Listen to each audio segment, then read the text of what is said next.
Hello, good afternoon, and welcome to News Central TV. My name is Mazino Appeal. Now the top stories this hour. Court orders EFCC to release Aisha Achimugu within 24 hours.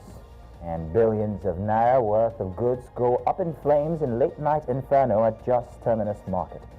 Also coming up, Red Cross says the evacuation of governor's troops from territory seized by M23 rebels has begun. Details are coming up now.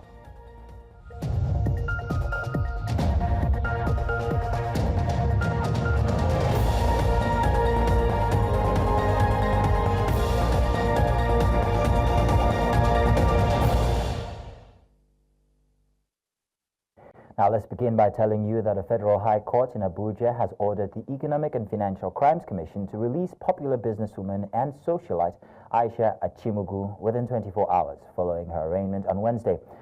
The court also ordered the EFCC report of feedback on May 2nd. Her arraignment came a day after she was arrested by operatives of the EFCC at the Nnamdi Azikiwe International Airport in Abuja shortly after she returned from London and was subsequently taken into custody. On Monday, Justice Inyang Eko of the Federal High Court Abuja ordered her to appear before the EFCC on Tuesday and also to appear before the court on Wednesday, April 30, 2025. She had been declared wanted in March by the EFCC over allegations of criminal conspiracy and money laundering. To politics now, where the Nigeria Labour Congress says Labour Party's 2023 presidential candidate Peter Obi does not need a coalition with the PDP or backing from political heavyweights like Atiku Abubakar or Nasir El-Rufai to win in 2027.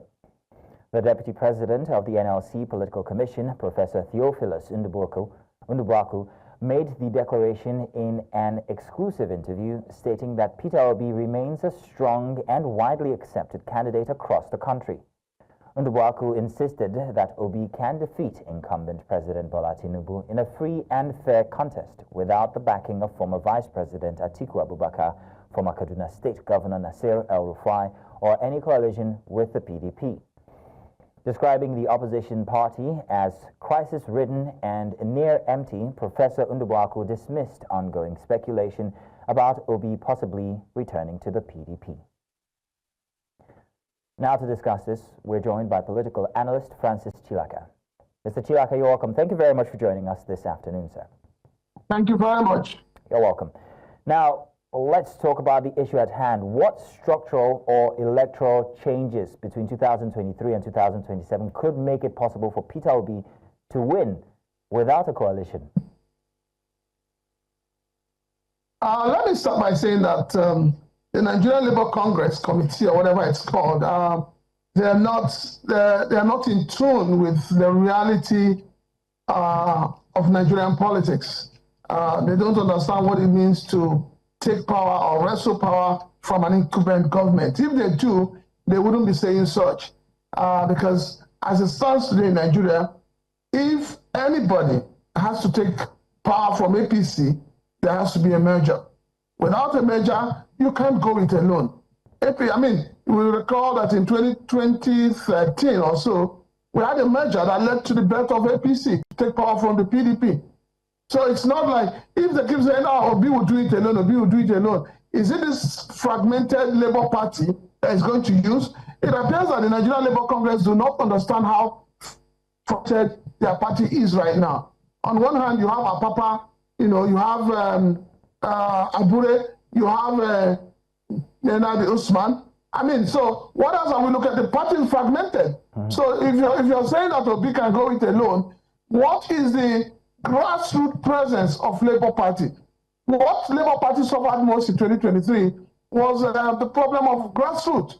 So if, yes, 2027 and Nigerians are ready and PWB is ready, he has to form a merger, either with Atiku or anybody, but he needs to form a merger with a party that also has wider coverage than the Labour Congress. Than the Labour Party. So, Mr. Chilaka, just to confirm, you're saying that even as it is now, the Labour Party is too fragmented to be a strong opposition for the APC, just like the PDP. This is what you're saying? I mean, it's obvious. It's not. You don't need a soothsayer to tell you that. So a party that everybody wants to be chairman, you know, and as it is, the care is not taking. They're even losing. They've lost some of their federal lawmakers, and they only have one governor. Okay. So how would they go? How are they going to do the magic? So just like the Labour Party need to understand. Sorry, the Labour Party need to understand that there's a big difference between the obedient and the Labour Party. The obedient will follow Peter Obi to any party he goes to that gives him the platform. So let them not get confused thinking that, you know, the obedient are part of the Labour Party. They are not. They are independent individuals who believe in the person of Peter Obi, who believe in a new government, who believe in a new Nigeria. That is what the obedience stands for. So I think the people in Labour Party are confusing themselves, thinking that the 2023 election was as a result of the hard work of Labour Party. No, it was as a result of the obedience, you know, who were originally said to be 3 people tweeting from a room. Mr. Chilaka, I would say that I've never heard that delineation as articulately put as you have just put it here today. But how viable is a non-coalition strategy in a multi-party democracy like Nigeria, especially against the incumbent or ruling party, the APC? You know, I'll tell you this. It's easy to give a monkey a cup of water, but the most difficult thing is to get the cup back from the monkey. And so right now we have an APC that's seemingly looking like a monkey. You know, you've given him a cup of water to APC. To get that cup of water, you need to devise a means. You need to behave like a monkey to be able to get that cup back from APC. And the only way you can do that is to say, look, everybody that wants to form a merger, everyone cannot be a presidential candidate. It's just to look at everyone that is coming out and say, okay, we're going to form a merger. The merger is in 2 ways. One, we're forming a merger to take party. We're forming a merger to accommodate the Nigerian people. It's very, very important. Without the Nigerian people getting involved in the merger, even Peter Obi will lose the election. So we want a merger that recognizes the sovereignty of the Nigerian people, not a merger that recognizes just the political class, but the Nigerian people, because at the end of the day, it is all about the Nigerian people and not about the political class. Okay, so you pretty much answered this, but I'm still going to ask so that we get a confirmation on it. What is the political weight of the Nigeria Labour Congress as of now, with the description that you gave of a very fragmented party that's looking for labor leaders or leaders in itself that's still up and down about its leaders? What is the weight of that party in shaping national electoral outcome as an opposition? Well, let's start with Nigeria Labour Congress. That itself is a body nobody wants to hear about because over time and time over again, they have continued to betray not only the Nigerian workers, but also the Nigerian people. So with them on one side, they don't even have a party. They don't have a structure. Now, coming to the Labour Party, the Labour Party itself is not strong enough. Right now, you can't even vouch for the Labour Party because if you take a decision, for instance, let's assume the Abia State governor takes a decision in the interest of Labour Party. Abure will challenge it. Apapa will challenge it. So who do you hold on to? What do you hold on to say, oh, Labour Party is strong? Labour Party is not strong. Labour Party does not even understand what it means to be in opposition. And that is why, if you notice, since after the election, most of the visits, most of the things Peter Obi has been doing, he has not been doing it as Labour Party. He has been doing it as Peter Obi. Because to a large extent, the man himself does not understand what's happening in Labour Party. So that said, sir, Mr. Chilaka, what chances or challenges does Obi face in building trust in regions where the Labour Party has historically had weak structures, like you've just stated? Sorry, I didn't get that. I asked what chances or challenges Peter Obi would face in building trust in regions where the Labour Party has historically shown that it has weak structures. Well, that is where you need this merger. That is where you need other people to come together. Because wherever Labour Party is lacking, I believe that if they form a merger with Atiku, Rufai, whatever party they belong to, should be able to caution those areas. And that is the importance of a merger. Where I am lacking, let this other person that is coming on board be able to take care of that. I am telling you, if the merger works out and you have the likes of Atiku, you have the likes of Rufai, El Rufai, you have the likes of Ahmed, if you have that coalition working together, I am telling you, APC would become a forgotten party in Nigeria.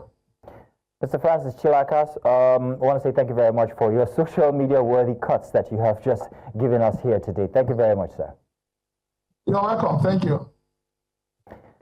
In the meantime, the People's Democratic Party says it is gaining momentum in its bid to reclaim political power, pointing to rising public discontent with the ruling All Progressives Congress. Our chairman of the People's Democratic Party in Kaduna State, Edward Masha, says the party is on track to make a major comeback. In a statement released Wednesday, Masha cited increasing dissatisfaction with the APC and growing grassroots support for the PDP's vision. Since taking the reins 6 months ago, Masha says his leadership has focused on reconciliation, party unity, and strengthening of engagements at the grassroots level. He noted that ongoing consultations with key stakeholders have helped reposition the party as a viable opposition force and a source of hope for the people of Kaduna. Still talking politics now, as Nigeria inches closer to the 2027 general elections, the political space is witnessing a fresh wave of realignments, with several opposition figures defecting to the ruling All Progressives Congress, the APC. Former vice presidential candidate Ifeanyi Okowa and Delta State Governor Sheriff Ogbonigwe are among the latest to cross over, fueling concerns about the strength and future of opposition politics. In an exclusive interview with News Central, the national chairman of the Social Democratic Party, Shehu Gabam, described the defections as an outdated strategy deployed by politicians solely for their self-preservation. Monitor what is going on in Nigeria.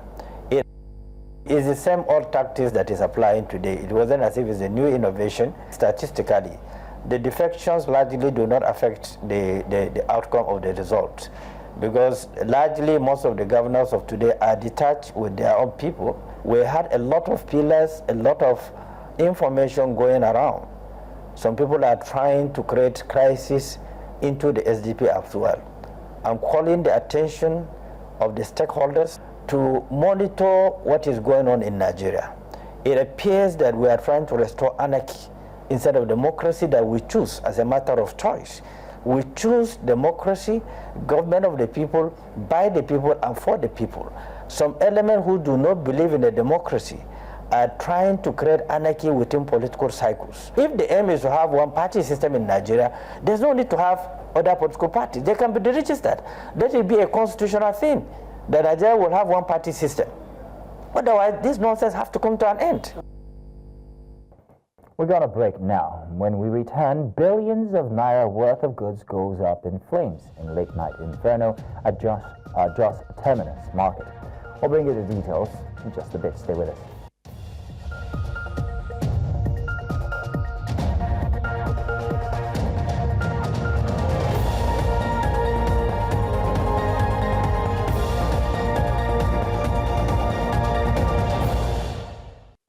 Welcome back. Now, the chairman of the 8 Nigeria Bar Association branches, the NBA, in Rivers State has condemned a recent query issued to the chairman of the NBA Port Harcourt branch, Cordelia Eke, by the sole administrator of Rivers State, Ibok Ete Ibas.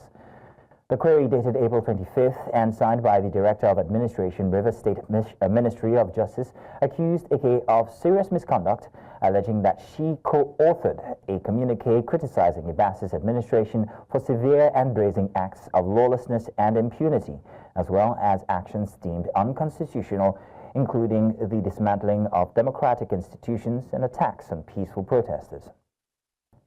In a joint press statement, the NBA branch chairman describes the allegations as an attempt to intimidate the NBA branch chairman and stifle dissenting voices among legal professionals in the state.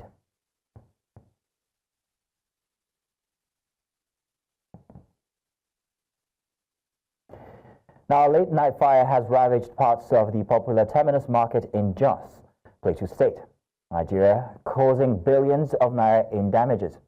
Eyewitnesses say the fire started shortly after 11 p.m. on Tuesday and quickly spread across multiple shops. By the time this report was filed in, firefighters had managed to bring the blaze under control. Authorities are still investigating the cause of the fire, but the destruction to goods and property is significant. The market, a major commercial hub in the region, has been left with extensive losses. Investigations are ongoing to determine how the fire started. And in the meantime, Plateau State government has expressed deep sympathy and sadness over the unfortunate fire incident which gutted several stalls and destroyed goods worth millions of naira at the Jos main market on Tuesday night, 29th of April.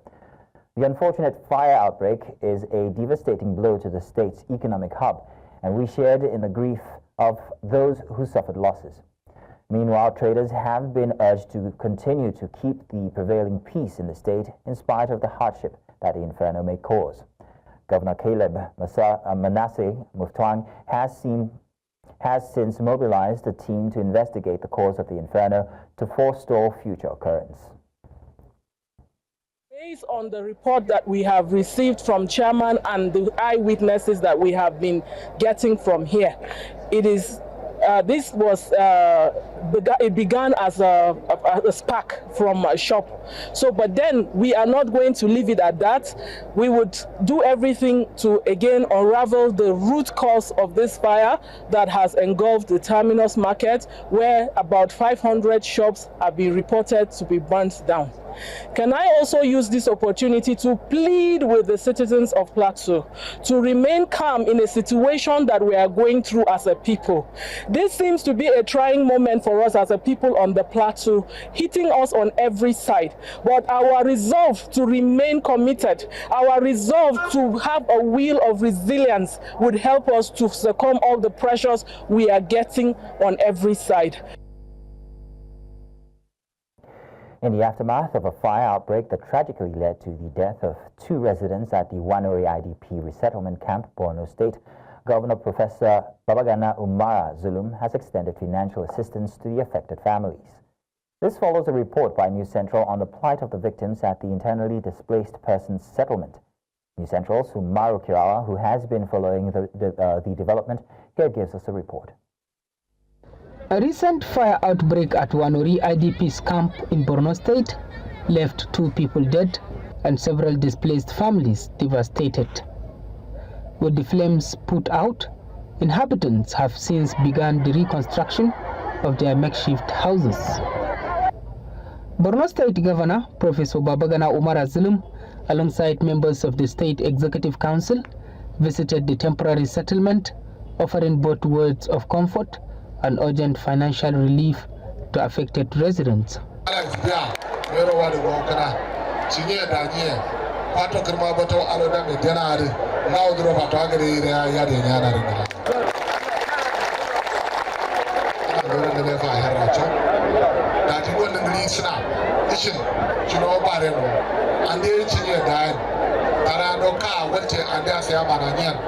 The governor expressed deep sadness over the tragedy and pledged to resettle the victims soon, stressing that living conditions for displaced persons must be improved to prevent future incidents.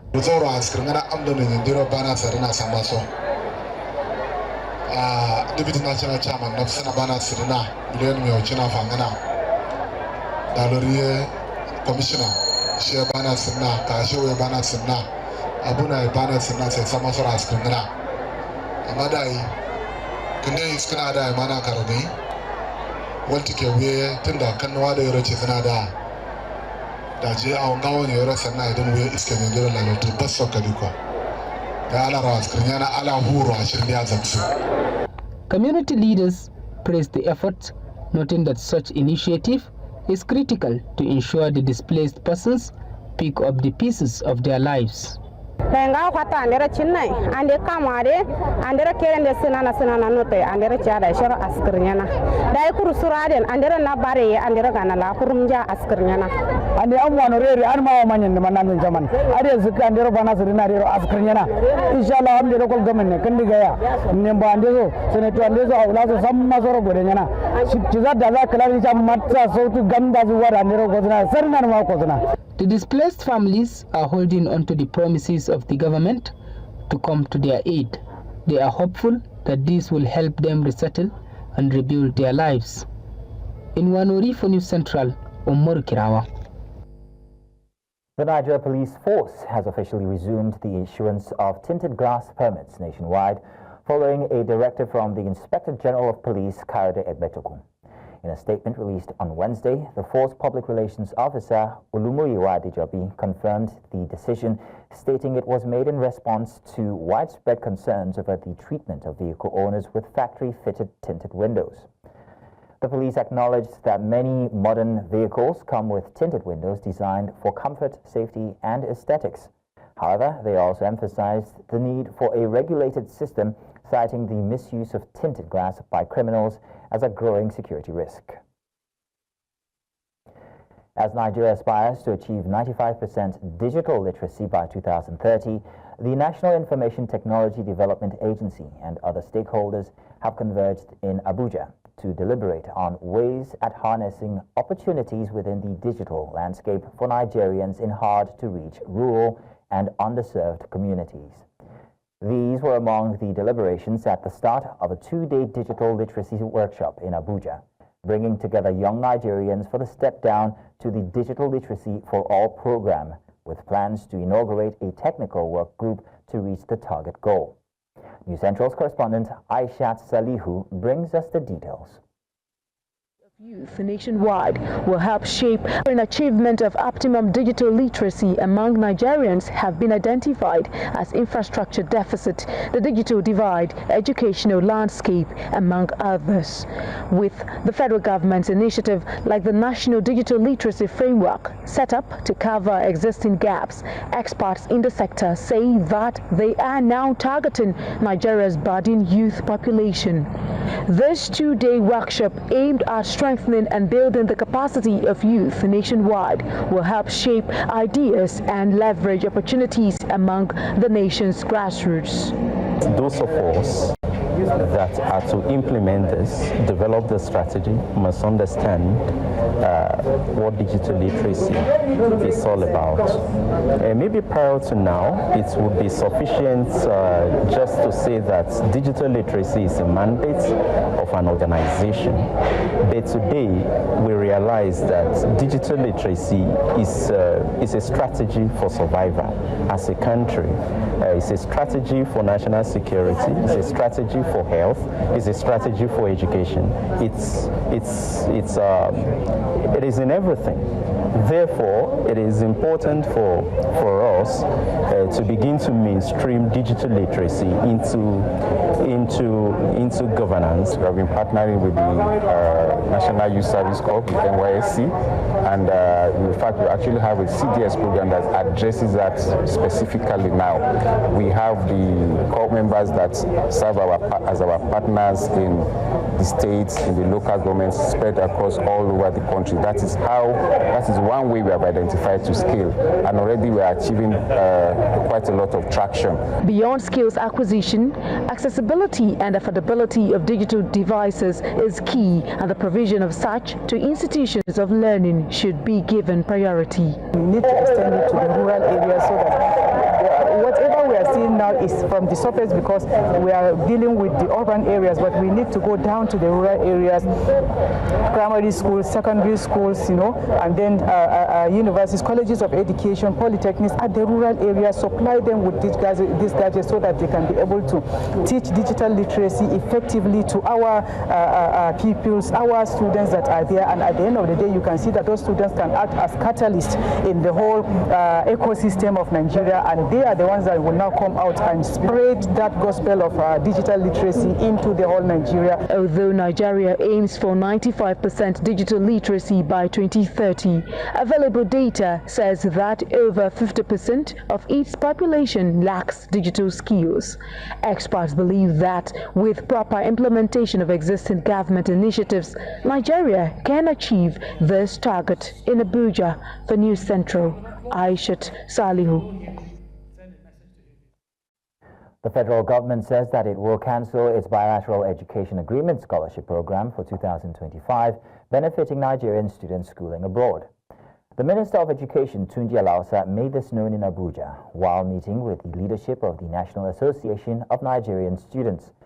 Alausa says that funds earmarked for the scholarship program can be channeled to local scholarships needs and students' intervention programs that will benefit more students in the country. He says that the federal government's objective is to reach out to more students and transform the nation's education sector. These bilateral education agreements that were entered with other countries with Nigeria, I think we have 12 of them. They told us that, okay, we should have student exchange program, which is good. It builds a communal relationship between the countries. With those scholarships, students can go from here. It should be bilateral, but lately, it's only been Nigerians going the other way. 2025 budget, we budgeted 9 billion for such students, 1,112 students. And I want you to hear this from my mouth. We've evaluated every single course that each of those 1,200 students are doing abroad. We have them in Nigeria. We will be canceling this bilateral exchange agreement. It's not the best use of money. We're cheating you other Nigerian students that are studying here. Those funds will be deployed to giving you more scholarship here locally. Nigeria's federal government is set to commence the rehabilitation of medical schools across the country. This was made known by the Minister of Education while inaugurating a ministerial committee to oversee the TET Fund High Impact Intervention projects in Abuja, overseeing this initiative. Our correspondent Sumaya Abubakar here reports. The move by the Ministry of Education comes at a crucial time. This comes as Nigeria continues to grapple with shortages in medical personnel and deteriorating infrastructure in its medical schools. The newly inaugurated 12-man ministerial committee is tasked with supervising the implementation of the Tertiary Education Trust Fund's high-impact intervention projects in the 18-member schools. These projects are specifically targeted at rehabilitating medical schools spread across all 6 geopolitical zones of the country. Almost 200,000 doctors. Yes. So, just building infrastructure alone will come. And that's why we're investing in simulation labs that can give us expansive ability to train more medical students. One of the key problems we have is education tourism. Our students keep leaving the country because they want to be medical doctors, but there is no access. Universities have limited slots for admission. The federal government says that the intervention is designed to revamp existing facilities, upgrade laboratories, and provide state-of-the-art equipment that meets global standards at medical training schools.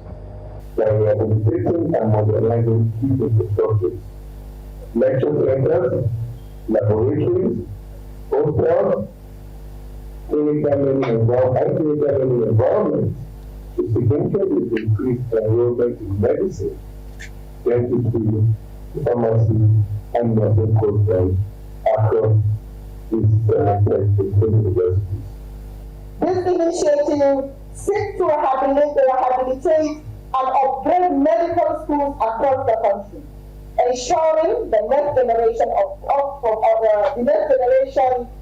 healthcare professionals are trained in state-of-the-art environments that reflect global best practice. This latest initiative reinforces the government's commitment to strengthening the capacity of medical institutions and improving the quality of healthcare delivery across the nation. As the committee swings into action, stakeholders in the education and health sectors are hopeful that the intervention will make a lasting impact on the country's medical education system. In Abuja, for News Central, Sumaya Abubakar. Now, in a powerful demonstration of collective commitment to public health, the Lagos State government, in collaboration with UNICEF, Tuesday led an advocacy walk for polio, marking a major highlight of the 2025 World Immunization Week and Polio Week activities. News Central's correspondent Israel Eferobo joined the walk and now reports. The event, which began at the office of the First Lady of Lagos State in Lausa and concluded at the Lagos State Secretariat, Ministry of Health, saw the participation of high-level policymakers. Leading the march was the First Lady of Lagos State, who emphasized the critical need for sustained political and community commitment to wipe out polio permanently. We are strong advocates of the World Immunization Week 2025, and we are ready to walk the walk, talk the talk, do the do, dance the dance, anything it will take to ensure that our children are saved from these preventable diseases. Chief of the UNICEF Lagos office spoke on the need to raise awareness and prevent death from preventable diseases. What's very important for us during this week, during this walk, is more than awareness. It's about educating parents to health and what matters for health. Vaccines are a very, very powerful tool to keep our children alive, to save them from dying from preventable diseases. The advocacy walk aimed to raise awareness on the importance of routine immunization, encourage greater community participation, and inspire urgent action among policymakers at all levels. Today we are outside to let people know that we are part of it. It is meant to mark the beginning of the World Immunization Week that is being marked in Lagos, and also serve as an awareness campaign for the National Immunization Plus Days that we're starting in Lagos from May 3rd to May 6th. The vaccines are free, they don't have to pay. We have healthcare providers who would go through their immunization card and pick out any missed vaccines that they have had and give it to them. This is targeted at children aged 0 to 5. Polio is resurging at the moment in Nigeria and in some other countries, so vaccinate your children against polio. Today it's a one-drop, very well-known vaccine, no stinging, no needle, just one drop, very effective to prevent polio. The 2025 Advocacy Walk for Polio showcased a strong multi-sectorial commitment to immunization and child health in Lagos State as the world draws closer to the goal of global polio eradication. Events like today's reinforce the urgent need for continued vigilance, community mobilization, and government action. In Lagos, for News Central, Israel Ifirobo. Nigeria has been identified as the country with the highest number of zero-dose children globally, with an estimated 2.1 million children lacking access to immunization services. This alarming statistics underscores the nation's significant challenge in achieving universal childhood vaccination coverage. News Central's Umaru Kirawa completes the report here. Aisha Hassan, an inhabitant of Damaturu in Yobe State, grew up in a family that rejects immunization. Her younger brother suffered from measles and later died. wannan kin ya ba shi wahala sosai jikin shi yayi saba kaman kirin yanda bayan maciji yake saban nan haka yayi saba sosai yana tashi yayi su ciyen ido haka abin ya ba shi wahala sosai ya galabaita ya dan daga dai kadan daga ba kuma har yanzu sai saki kwanta karshe dai rasa shi akai sakamakon wannan shiken da. The resistance to immunization for Aisha Hassan is no longer there. Continued sensitization, she said, was critical. Ana kai asibiti sai aka ce kenda ne ke da masa aka rubuta mana magunguna yana dai tafiya aka yi kendan bai kirin kwanta ga labaitan nan to anan naga muhimmancin da bambancin shi rigakafi da kuma rashin yin sa da wannan jinyan da kai na yi gaskiya ba ni tsoro duk da ma dai Allah ne yake dorawa kuma shi yake warkawa amma rigakafin yana dan taimakawa. The underweight population in Nigeria is estimated at 8.7 million, with 2.1 million of them classified as zero-dose children, according to the 2023 WHO and UNICEF estimates of national immunization coverage, leaving Nigeria with the highest global burden of zero-dose children. Discussions here targets crushing the statistics to ensure a healthy nation. It is a period that presents that opportunity for us to push the drive towards ensuring that the team we promote, which is having, saying vaccination is humanly possible, we're able to reach as much as possible people in all locations. We saw that there is need to actually have a renewed drive towards ensuring that our populations accept and receive immunization. So as such, the government of His Excellency directed that we should renew our commitment and we should renew our strategies towards ensuring that no child is left unvaccinated across the state. Targeted immunization campaigns and community engagement strategies are some of the efforts identified to be critical in reaching underserved communities. In Damatru for News Central, Umoru Kirawa. Hundreds of Congolese soldiers and police trapped in for months in U.S. bases in Goma have eventually started being evacuated. We'll bring you more details on this after the break. You're welcome back. Hundreds of Congolese soldiers and police trapped for months in UN bases in Goma are being evacuated, the Red Cross announced on Wednesday. The International Committee of the Red Cross is escorting convoys to Kinshasa carrying disarmed personnel and their families. The move follows tough negotiations between the DRC government, the UN, and M23 rebels. Goma's airport has been shut since January, and M23 refused evacuation by air. Over 1,500 troops sought shelter from advancing rebels who seized Goma. One officer said he feared the road journey through rebel territory. The ICRC stressed all parties pledged to ensure safe passage, though risk remains high. M23 is accused of Rwandan backing, which Kigali denies.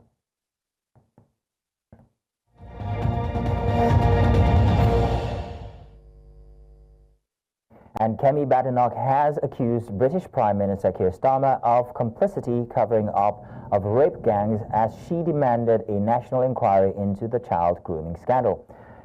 At Prime Minister's questions on Wednesday, Badenoch said at least 50 towns were affected by the government was doing nothing. But the government was doing nothing, I beg your pardon. The Conservative leader said at least 50 towns are affected by rape gangs, places like Peterborough, Derby, Birmingham, Nottingham, Leicester City, Rotherham, and also Rochdale and Preston. But a furious Starmer claimed Conservatives had failed to tackle the issues when in power. UK Prime Minister Keir Starmer commended the Royal Air Force for what he said is professionalism and bravery following British airstrike on Houthi drone facilities in Yemen. The strikes carried out jointly with the United States targeted buildings used by the rebels to manufacture drones roughly 25 kilometers south of Sana'a. Speaking during Prime Minister's questions, Starmer said the mission aligned with long-standing British defense policies. The Ministry of Defense confirmed the RAF's involvement in the nighttime operation, calling it a necessary response to regional threats. Yesterday evening, Royal Air Force Typhoons successfully conducted strikes against Houthi military targets in Yemen in a joint operation with our US allies. This action was in line with long-standing policy of the UK government to defend freedom of navigation in the Red Sea after Houthi attacks fuel regional instability and risk economic security for families in the UK.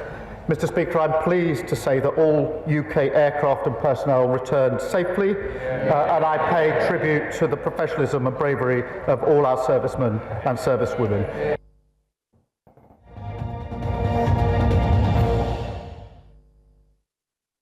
Our small manufacturers in Nigeria are getting a lifeline thanks to a strategic partnership between TLG Capital and the UK-funded Manufacturing Africa program. This collaboration is part of a broader effort to attract over $1.2 billion, or rather billion pounds, in foreign direct investment into Africa's manufacturing sector by 2026. Manufacturing Africa operates in 6 countries, including Nigeria, and aims to create 90,000 jobs. Nasir Agbalaya was at the official signing and files in this report. UK's Manufacturing Africa Program and TLG Africa Growth Impact Fund 2, which is a 10-year closed-ended fund, is building on the existing strategy of Africa Growth Impact Fund 1. As such, it is providing targeted financing to manufacturers and helping them expand operations, create employment, and strengthen local value chains. There are investors, there are international investors that want to invest in Nigeria. There are obviously development finance institutions that want to give concessional finance, and then there is commercial finance as well. So the money is there, but that money is looking for bankable projects. And in order to find a bankable project, you do need information. And that's what Manufacturing Africa brings to the table here. Manufacturing Africa helps either the companies develop their argument, develop their case for investment, or it helps the investors understand the market and understand what they're getting into. One of the principal partners involved in the project said this initiative could significantly boost Nigeria's small-scale manufacturing sector, one of the key drivers of inclusive economic growth. We're trying to help commercial investors invest in the markets. The business needs to be commercially viable.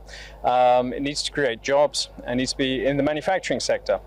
Beyond that, what we're trying to support is typically deals that are $5 million or larger. So the business needs to have a certain amount of turnover already. We're not typically talking about greenfield businesses. The first beneficiary of this new line of financing shared insights into what this partnership has to offer. Rough diamond is rough, but still valuable. But when you polish it, it becomes even more valuable. So I would take it to mean that whilst we're a diamond, albeit a bit rough, so what Manufacturing Africa has done to our business together with TLG is to smoothen rough edges with the best practices they are bringing from other parts of the world, especially in the area of employee motivation, employee reward system, even ESG issues. So that's what they've brought to the table. And like I said, those are little things that sometimes we overlook, but ultimately they come together to paint a better and broader picture of the business, launching the business to much more bigger, prospects and growth, both in the near term and in the future.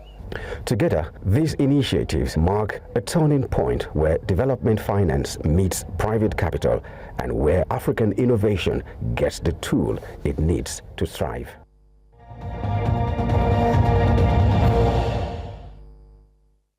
And now sports. Top Nigerian sprinter Favour Ofili is considering pulling out of the 2025 World Athletics Relays in Guangzhou, China, due to unresolved issues stemming from her controversial exclusion from the Paris 2024 Olympics. Ofili was omitted from the women's 100-meter list in Paris, prompting a probe that reportedly indicated certain officials, or rather indicted certain officials. However, some of those individuals have now been named among the officials leading the team to China. Ofili views this as a sign of disregard for athletes and a lack of accountability in Nigerian athletics. The Nigerian contingent includes 17 athletes set to compete in 4 events. Despite her inclusion in the women's 4x100-meter squad, Ofili's participation remains uncertain due to dissatisfaction with the federation's handling of past errors. And the Nigeria Women Football League wraps up its regular season on Wednesday with 7 matches across the country. Defending champions Edo Queens host relegation-threatened Confluence Queens at Samuel Ogbenujia Stadium in Benin City. Ibom Angels travel to face Adamar Queens at Makwada Stadium, looking to improve on their 16-point tally from 13 matches. Former champions Nasarawa Amazons visit Heartland Queens in Owerri, while other key matchups include Rivers Angels against Benue Queens and FC Robo Queens hosting Delta Queens. Today's results will determine final standings as teams battle for championship glory and fight to avoid relegation in this crucial final match day of the 2024-25 season. Now, host nation Egypt looks to secure their spot in the knockout round of the Under-20 Africa Cup of Nations when they face tournament newcomers Sierra Leone. The Young Pharaohs won their opener 1-0 against South Africa, ending a 7-game winless streak in open play at the finals dating back to 2013. Sierra Leone held Zambia to a scoreless draw in their tournament debut and will be hunting for their first ever AFCON goal. History favors Egypt, who have won their first 2 group games just once in the past decade.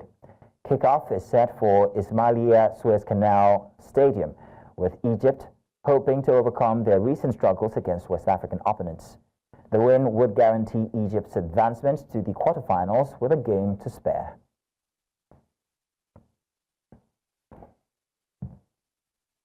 And that's all this hour. But before we go, let's take another look at some of our major stories. Court has ordered EFCC to release Aisha Achimugu within 24 hours, and billions of naira worth of goods have gone up in flames in late-night inferno at Just Terminus Market. Also, we told you that Red Cross has said the evacuation of government troops from territory seized by M23 rebels has begun.